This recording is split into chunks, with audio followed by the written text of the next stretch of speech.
আসসালামু আলাইকুম ওয়া রাহমাতুল্লাহ। যে ৫ টি ভুলের কারণে অনার্সের রেজাল্ট খারাপ হয়, আমরা এ সম্পর্কে আজকে বিস্তারিত আলোচনা করব। অনেকেই জিজ্ঞেস করছেন এ সম্পর্কে আপনাদের পূর্ণাঙ্গ যদি ধারণা দেওয়া যেত তাহলে খুবই ভালো হতো। চলুন তাহলে শুরু করা যাক। কোন ৫ টা ভুলের কারণে অনার্সের রেজাল্ট খারাপ হয়? আচ্ছা, আমি রেজাল্ট ভালো বলতে ফার্স্ট ক্লাস থেকে শুরু করি। ফার্স্ট ক্লাসের নিচে যাদের রেজাল্ট আমি মনে করি না তাদের রেজাল্ট ভালো। সো ফার্স্ট ক্লাস থেকে উপরে যত আছে আমি সেটাকেই ভালো রেজাল্ট বলি এবং সেটা যাদের হয় না তাদের জন্যই এই ভিডিওটা। বুঝতে পেরেছেন?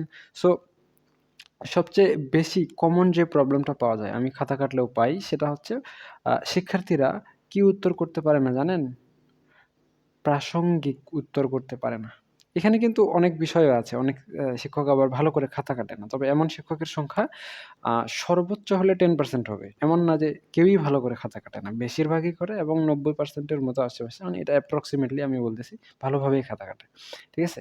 তো অনেকেই ভালোভাবে কাটে না, সেটা তো আর সবার দোষ হতে পারে না, হ্যাঁ?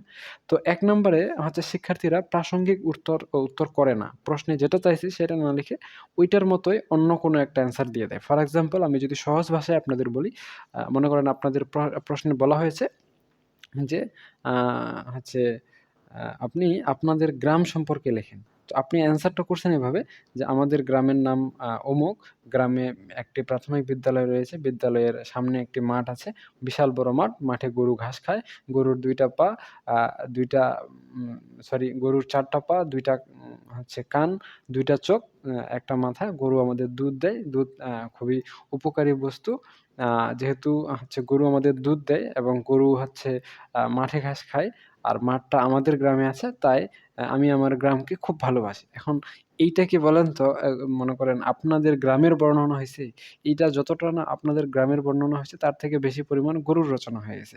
সো এরকমই শিক্ষার্থীরা আ ভুল উত্তর করে, যেটা প্রশ্নে চাওয়া হয়েছে সেইটার উত্তর না দিয়ে অন্য কোনো বিষয়ের উত্তর, যেটা পাশাপাশি রিলেটেড তবে প্রাসঙ্গিক না, সেই অ্যান্সার করে ফেলে। আপনারা যদি নিজেই নিজের খাতা কাটেন বা নিজে আজকে হচ্ছে একটা ডেমো কোয়েশ্চেন সলভ করে ৭ দিন পর ওই সেম খাতাটা কাটেন, তাহলে আপনারা বুঝতে পারবেন যে আপনাদের প্রশ্ন কি বলা হয়েছিল আর উত্তর কি করছেন। সো প্রাসঙ্গিকতা মেইন কারণ যে আপনাদের রেজাল্ট ভালো হয় না, ১ নাম্বার। ২ নাম্বার হচ্ছে আ ধারাবাহিকতা। ধারাবাহিকতা।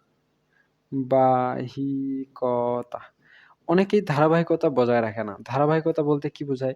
ফর এক্সাম্পল, খ বিভাগের জন্য, হ্যাঁ, ম্যাথের জন্য না কিন্তু। খ বিভাগের জন্য প্রতিটা প্রশ্নের জন্য ৪ নাম্বার বরাদ্দ থাকে।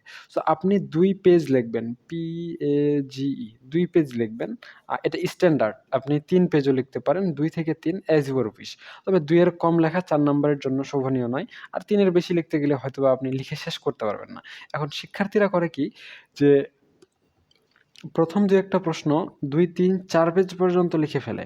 আর পরবর্তী শেষের প্রশ্নগুলো ১ বা ১.৫ পেজে শেষ করে ফেলে। তো এইটা হচ্ছে ধারাবাহিকতা। আপনি যদি কনসিস্টেন্সি সবগুলো প্রশ্নের উত্তর সেম লেন্থে না লিখতে পারেন, সেক্ষেত্রে শিক্ষক মনে করবে যে আপনি গুছিয়ে প্রস্তুতি নেননি এবং আপনার রেজাল্ট খারাপ হওয়ার সম্ভাবনাই সবথেকে বেশি। তাহলে কি করা যায়? তাহলে আপনারা বাসায় বসে এস্টিমেট করে নিবেন। আমি আমারটা বলতেছি। আমি তো অনার্স কমপ্লিট করে ফেলেছি অলরেডি। ঠিক আছে? সো আমি আমার পুরো ফার্স্ট ইয়ার থেকে লাস্ট ইয়ার পর্যন্ত ৪ নাম্বারের জন্য, মানে খ বিভাগের প্রতিটি প্রশ্নের জন্য ২ পেজ, ৫ টা প্রশ্নের জন্য ১০ পেজ এবং ১০ মানে পেইজে লিখতে হবে। ৫ টা প্রশ্নই অ্যান্সার করতে হবে। এখানে কোনো প্রশ্ন কি করা যাবে না, বাদ দেওয়া যাবে না। ১০ পেজ।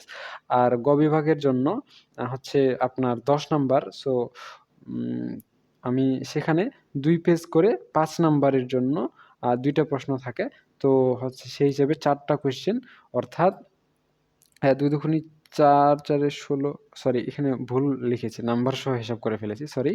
সেটা হচ্ছে ৫ নাম্বারের জন্য ২ পেজ প্লাস ৫ নাম্বারের জন্য ২ পেজ। ৪ পেজে আমি একটা প্রশ্নের অ্যান্সার লিখতাম। ৫ টা প্রশ্ন, ৪ ৫ এ ২০।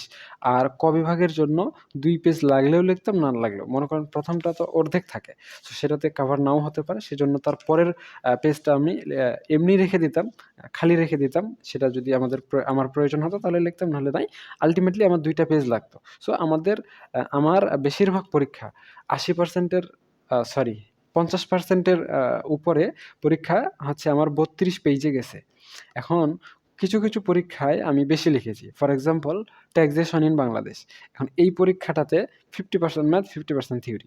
তো আমার সবগুলো ম্যাথই কমন আছে এবং সবগুলো ম্যাথ আমার হয়ে যাবে খুব দ্রুত। সো ম্যাথগুলো করতে অ্যাপ্রক্সিমেটলি 10 নাম্বারের জন্য আমার মনে করেন সর্বোচ্চ ১০ মিনিট গেছে, এর বেশি যায়নি। কারণ অঙ্ক আমার পুরো কমন, একদম কোনটার পর কোনটা হবে, কি হবে, কত সূত্র হবে। আমি প্রশ্ন দেখেই বুঝতে পারছি যে এই প্রশ্ন আমার দ্বারা সবগুলোই কমপ্লিট করা সম্ভব। তো তখন তো আমার জন্য থিওরি লেখার অনেক হাতে সময় পেয়ে যায়। তখন আমি ৩ পেজ করে লিখেছি খ এবং ৬ পেজ করে লিখেছি অ্যা গ ইয়ার অ্যান্সার গুলো। সো আপনি সেটা আপনার উপর ডিপেন্ড করে আপনি লিখবেন, আপনি যেভাবে কমন পাবেন। সো মনে করেন নরমাল স্ট্যান্ডার্ড ৩২ পেজ লেখা। ঠিক আছে? এটা আমি অ্যাপ্রক্সিমেটলি বলতেছি। আপনি চাইলে আর কমও লিখতে পারেন, বেশিও লিখতে পারেন। তবে কম লিখলে আপনি নাম্বার ভালো পাবেন না।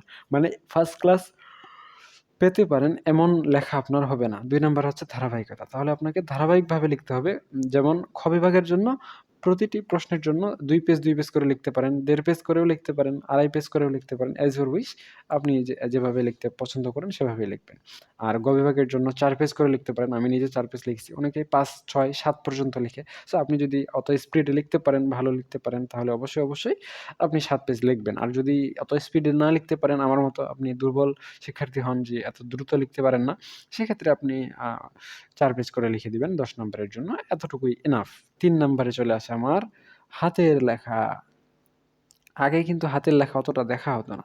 এখনকার শিক্ষকরা বিশেষ করে আমাদের খাতা দেওয়ার সময় বলে দেয়, "স্যার আপনারা একটু হাতের লেখাগুলোকে দেখবেন। যদি হাতের লেখা ভালো হয় নাম্বার বেশি দেওয়ার চেষ্টা করবেন। আর হাতের লেখা খারাপ হলে নাম্বার কম দেওয়ার চেষ্টা করবেন থিওরির বেলায়, ম্যাথের বেলায় নয়।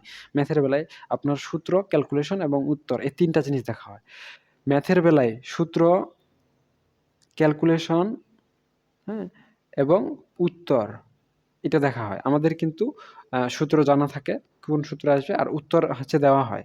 যে এই প্রশ্নের মনে করেন ৬ নাম্বার প্রশ্নের উত্তর এত, ৭ নাম্বার প্রশ্নের উত্তর এত, এটা দেওয়া থাকে, হ্যাঁ? আর ক্যালকুলেশনটা আমরা এমনিতেই বুঝতে পারি যেহেতু একই রকম অনেকগুলো খাতা কাটতে হয়। সো আপনারা যদি এই ৩ টা জিনিসে সঠিক অ্যান্সার করতে পারেন সেক্ষেত্রে ফুল নাম্বার পাবেন। হাতের লেখা যেমনই হোক ভুল না করলেই হলো।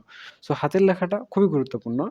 যদি আপনি ফার্স্ট ক্লাস, এ প্লাস বা ১০০ তে ১০০ ওই টাইপের স্টুডেন্ট হন। আর যদি আপনি শুধু ঠেলে-পেলে পাস নিয়ে চিন্তা করতেছেন তাহলে তো এই ভিডিওটাই আপনাদের জন্য দেখার কোনো দরকার নাই। কারণ ঠেলে-পেলে পাস তো করার জন্য তো কোনো নিয়ম প্রয়োজন হয় না। নিয়ম প্রয়োজন হয় কি করার জন্য? নিয়ম প্রয়োজন হয় একদমই ভালো রেজাল্ট করার জন্য। আমি যদি আপনাদের উদাহরণ সহকারে বলি যে আপনি সিএনজিতে যাবেন, বাসে যাবেন। সো আপনি একটা ব্যাগ নিছেন। ব্যাগের ভিতরে আপনার মনে করেন যে ওটাকে কি বলে? বাটখারা বলে যেটা মানে দাঁড়িপাল্লায় যে ওজন করে না? বাটখারা। সো আপনি মনে করেন ২০ কেজি করে ২ টা বাটখারা ৪০ কেজি নিয়ে নিছেন। নিয়ে একটা ব্যাগের করে আপনার একটা অটোতে যাচ্ছেন। ভালো কথা। সো অটো কিন্তু আপনাকে নিয়ে যাবে এবং আপনার ব্যাগটা মাপ দিবে না। কেন? কারণ সেটা একটা সাধারণ বিষয়। ঠিক আছে? তো এটা হচ্ছে নরমাল বিষয়। এখন আপনি মনে করেন সেম ব্যক্তি, প্যাসেঞ্জার। আপনি এখন বিমানে উড়বেন। বলেন তো আপনার বাটখারাটা ওজন করা হয় কিনা? অবশ্যই বাটখারাটা ওজন করা হবে যখন আপনি উড়তে যাবেন। সো যখন আপনি ভিআইপি প্যাসেঞ্জার হবেন বা আপনার এমন একটা পরিবেশে চলে যাবেন আপনি যেখানে আপনার সবকিছুকে হিসাব করা হবে। ঠিক একইভাবে যখন আপনার রেজাল্ট ভালো হওয়ার প্রয়োজন হবে, আপনি ৬০-৬৫ নাম্বার পেতে চাইবেন, হ্যাঁ? ৬৫% নাম্বার পেতে যাবেন, ৭০, ৮০, ৯০, ১০০% নাম্বার পেতে যাবেন, তখন এই বিষয়গুলো দেখা হবে। ম্যানুয়ালি আপনার ৪০%, ৫০% নাম্বার পাওয়ার জন্য এত কিছু দেখা হয় না। সেটা এমনিতেই পাস করে দেয়। ঠিক আছে? ৪ নাম্বার। ৪ নাম্বার হচ্ছে math plus theory. Math plus থিওরিতে ভুল ভুল আ প্রিপারেশন নেওয়া।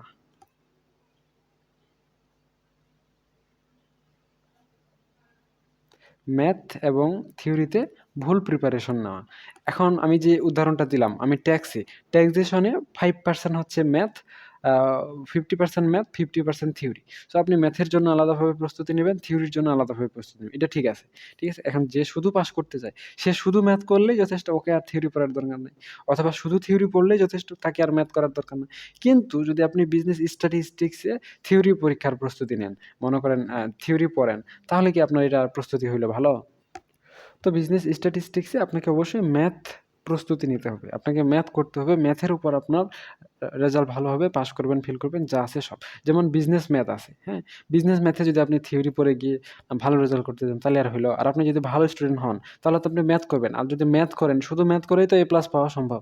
তাহলে তো আপনার থিওরি পড়ার দরকার নাই। মানে আল্টিমেটলি যেই সাবজেক্টে যেই প্রিপারেশন নেওয়ার প্রয়োজন নাই, সেই সাবজেক্টে সেই প্রিপারেশন নিয়ে বসে থাকেন। যেমন অনেকেই বলেন যে, "স্যার ম্যানেজমেন্ট অ্যাকাউন্টিংয়ে এ পার্টের প্রশ্ন কি পড়বো?" আরে আপনার ম্যানেজমেন্ট অ্যাকাউন্টিংয়ে এ পার্টের প্রশ্ন পড়ার দরকারটা কি?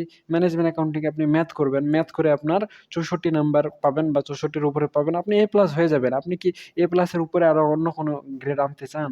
আপনার টার্গেট যদি হয় আপনি সার্টিফিকেটে A+ করবেন, তাহলে তো আপনি শুধু ম্যাথ করেই A+ পাচ্ছেন। সেখানে আপনার থিওরি পড়ার প্রয়োজনটা কি? সেখানে আপনার এ পার্ট পড়ার প্রয়োজনটা কি? ঠিক আছে? সেটা সেফটি হিসেবে পড়ে নিতে পারেন, এক্সট্রা হিসেবে। তো আপনি ম্যাথটাই কভার না করে আপনি যদি এমনিতে শুধু সেফটিটাই নিতে থাকেন, তাহলে আপনার মেইন কাজটা কখন করবেন? আপনার মেইন কাজ হচ্ছে ম্যাথ করা। ঠিক আছে? যেমন ফাইন্যান্সিয়াল ম্যানেজমেন্ট, হ্যাঁ? এটা ম্যাথ সাবজেক্ট। এখানে ম্যাথ পড়বেন। কিন্তু প্রজেক্ট ম্যানেজমেন্ট যে সাবজেক্টটা আছে এখানে আবার ম্যাথ কম। এখানে ম্যাথ ১ টা বা ২ টা বা ৩ টা সর্বোচ্চ থাকতে পারে। মানে ম্যাথ ১০ নাম্বার থেকে ২৪ নাম্বার থাকে। বাকি অংশটুকু থিওরি। এখন এইখানে যদি আপনি ম্যাথের জন্য প্রস্তুতি নেন তাহলে আর হবে? এখানে আপনাকে থিওরির জন্য প্রস্তুতি নিতে হবে। বাকি ম্যাথটা আপনি করবেন। এমন না যে ম্যাথ করবেন না। কিন্তু ম্যাথটা মেইন না। আপনাকে মেইন ধরতে হবে থিওরিটা। ঠিক একইভাবে যেকোনো সাবজেক্টে এ পার্টের জন্য ১০ নাম্বার, বি পার্ট এর জন্য হচ্ছে আপনার ২০ নাম্বার, সি পার্টের জন্য ৫০ নাম্বার থাকে। টোটাল হচ্ছে ৮০ নাম্বার। এখন আপনার প্রাইমারি টার্গেট থাকবে এ পার্ট সরি বি পার্ট আর সি পার্ট। কারণ এখান থেকে আপনি ৭০ নাম্বার পাবেন। লিখতে পারবেন, অ্যান্সার করতে পারবেন। নাম্বার কিন্তু আরো বেশি বরাদ্দ থাকবে। এখানে ৩২ নাম্বার বরাদ্দ থাকবে, ২০ নাম্বার অ্যান্সার করতে পারবেন। এখানে ৮০ নাম্বার বরাদ্দ থাকবে, ৫০ নাম্বার অ্যান্সার করতে পারবেন। সেই হিসেবে আপনার ১১২ নাম্বার বরাদ্দ থাকবে। আপনি এখানে ৭০ নাম্বার কি করতে পারবেন? সর্বোচ্চ অ্যান্সার করতে পারবেন। যেখানে 64 নাম্বার পাইলে A+। ৮০ র মধ্যে ৬৪ নাম্বার পাইলে কত? A+। তো আপনি এই A+ টা ছাড়ে দিয়ে মাত্র ১০ নাম্বারের জন্য একদম জীবন যৌবন শেষ করে দিচ্ছেন, কোনো দরকার আছে? তো আপনি আপনার অগ্রাধিকারটা বুঝবেন, বোঝার চেষ্টা করবেন যে কোনটা পড়ার দরকার আছে আর কোনটা পড়ার দরকার নাই। এটা আপনাকে বুঝতে হবে। অনার্সের স্টুডেন্ট এটা বলতে হয়। ৫ নাম্বারে দেখেন, ৫ নাম্বার হচ্ছে ঘুম। অনেকেই ঠিকভাবে ঘুমান না পরীক্ষার আগে। আমি আপনাদের রিকোয়েস্ট করছি, আপনারা যারা পরীক্ষা দিচ্ছেন, স্পেশালি বোর্ড পরীক্ষা দিচ্ছেন, আপনারা ঠিকঠাক মতো ঘুমাবেন। যদি পরীক্ষার আগের রাতে, তার আগের রাতে, তার আগের রাতে, আ ৩-৪ রাতে আপনি ঠিকমতো না ঘুমান, তাহলে আপনার পরীক্ষার হলে গিয়ে ভুলে যাবেন ভাই। আপনি এত স্ট্রেস নিয়ে কিভাবে এক্সাম দিবেন? আপনি স্টুডেন্ট, আপনি শিক্ষার্থী, আপনি কমপক্ষে পরীক্ষার ১ মাস আগে রুটিন পাইছেন। না পাইলেও আপনি বুঝতে পারছেন। অন্তত ২ মাস আগে আপনি ফর্ম পূরণ করছেন। যারা দেরিতে করছে তারাও বিলম্ব সহ মনে করেন ১ মাস আগে ফর্ম পূরণ করছেন। তো ফর্ম পূরণ করার সময় আপনার এইটা নলেজে থাকার দরকার ছিল যে আপনার ১ মাস পর কি হবে? পরীক্ষা হবে। আপনার যদি ১ মাস পর পরীক্ষা হয়, তাহলে আপনি ১ মাস আগে থেকেই প্রস্তুতি নেওয়া শুরু করবেন। আর অনার্সের পরীক্ষায় এমন কোনো জটিল কোয়েশ্চেন করা হয় না যে আপনি ২-৩ মাসে পড়ে অনার্সের সিলেবাস কভার করতে পারবেন না। বুঝতে পারছেন? অনার্সে এবং মাস্টার্সে এমন কোনো সিলেবাস আপনাদের পড়ানো হয় না। Including management, accounting, finance, marketing. বুঝতে পেরেছেন? আপনাদের এমন কোনো সিলেবাস পড়ানো হয় না যে আপনাকে ১ বছর কনস্ট্যান্টলি প্রাইভেট সহকারে একদম ডেডিকেটেডলি পড়তে হবে। কোনো দরকার নাই। পরীক্ষার ১ মাস আগে, ২ মাস আগে, ৩ মাস আগে ভালো করে পড়েন, ভালো রেজাল্ট হয়ে যাবে। বুঝতে পারছেন? কোনো বিষয়ই না। এখানে আপনাকে এত বড় সিলেবাস, এত জটিল সিলেবাস পড়ানো হয় না। তবে সিলেবাসটাকে আপনাকে ভালো করে বুঝতে হবে কোনটা পড়বেন, কোনটা পড়বেন না। আর পরীক্ষার অন্তত আগের রাতে একটু ভালো করে ৮ ঘন্টা ঘুমায় নিবেন। ঠিক আছে? পরীক্ষার আগে যদি আপনি ভালোমতো ঠিকঠাক মতো ঘুমান, পরীক্ষার হলে গিয়ে অনেক বিষয় ভুলে যাবেন না। আর লেখার প্র্যাকটিস করবেন। অনেকে মনে করে যে পরীক্ষার আগে যদি লিখি তাহলে তো পরীক্ষার হলে গিয়ে হাত ব্যথা করবে, বিষয়টা এমন না। আগে লিখবেন তাহলে আপনার লেখার এক্সারসাইজটা হয়ে যাবে। এক্সারসাইজ ছাড়া আপনি লিখতে গেলেই হাত ব্যথা করবে। এক্সারসাইজ সহকারে হাত ব্যথা করবে না। যে ব্যক্তি প্রতিদিন আম বালুর ট্রাক লোড করে, হ্যাঁ?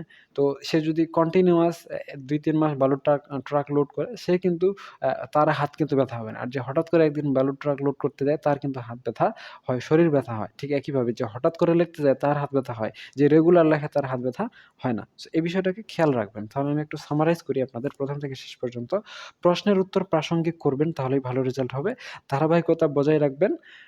তাহলেই ভালো রেজাল্ট হবে। হাতের লেখাটা কিছুটা গুরুত্বপূর্ণ। আপনি আপনার হাতের লেখাটা অন্য কাউকে পড়তে দিবেন। সে যদি সাবলীলভাবে নন স্টপ আপনার হাতের লেখা পড়তে পারে, তাহলে মনে করবেন আপনার হাতের লেখা ঠিক আছে, অন্যথায় ঠিক নাই। এখন আপনি যদি চেক করতে চান, স্যার আমার হাতের লেখা ঠিক আছে কি নাই, আপনি ২-৪ পেজ লিখে আমাকে ছবি তুলে পাঠিয়ে দিতে পারেন। আমি দেখে আপনাকে বলব।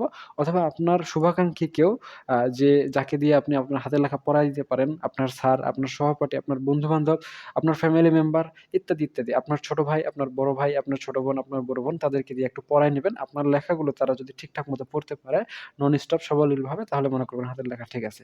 আর ম্যাথ এবং থিওরিতে ঠিকভাবে প্রস্তুতি নিবেন।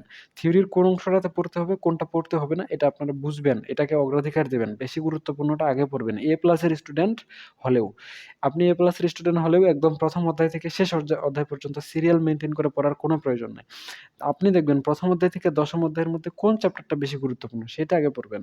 সবচেয়ে কম গুরুত্বপূর্ণটা পরে পড়বেন। বেশি গুরুত্বপূর্ণটা বেশিবার রিভাইজ করবেন, কম গুরুত্বপূর্ণটা কমবার রিভাইজ করবেন। আর ঠিকঠাক মতো ঘুমাবেন। না ঘুমাইলে পরীক্ষার হলে যাই ভুলে যাবেন। যেন ভুলে না যান সেজন্য অবশ্যই ঠিকঠাক মতো ঘুমাতে হবে। তো ঠিক আছে? অনেক কথা বললাম। আজকে এ পর্যন্তই। সকলেই সুস্থ থাকুন, ভালো থাকুন আর আমাদের সাথেই থাকুন। দেখা হচ্ছে আপনাদের সাথে নেক্সট পর্বে। ততক্ষণ পর্যন্ত খোদা হাফেজ।